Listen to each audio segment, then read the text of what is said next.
Sa viral video, makikita ang isang sikyo habang sakal-sakal nito ang isang lalaking nakaputi na tila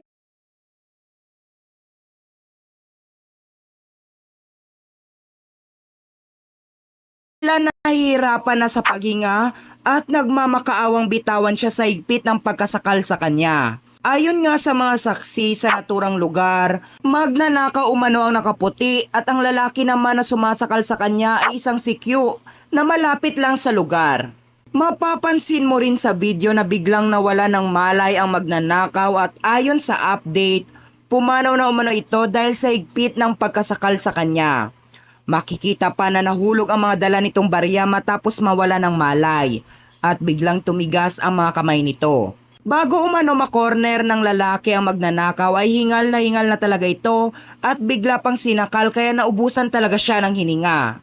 Imbis na papuri ang makuha ng sikyo ay tila pambabatikos pa ang natatanggap nito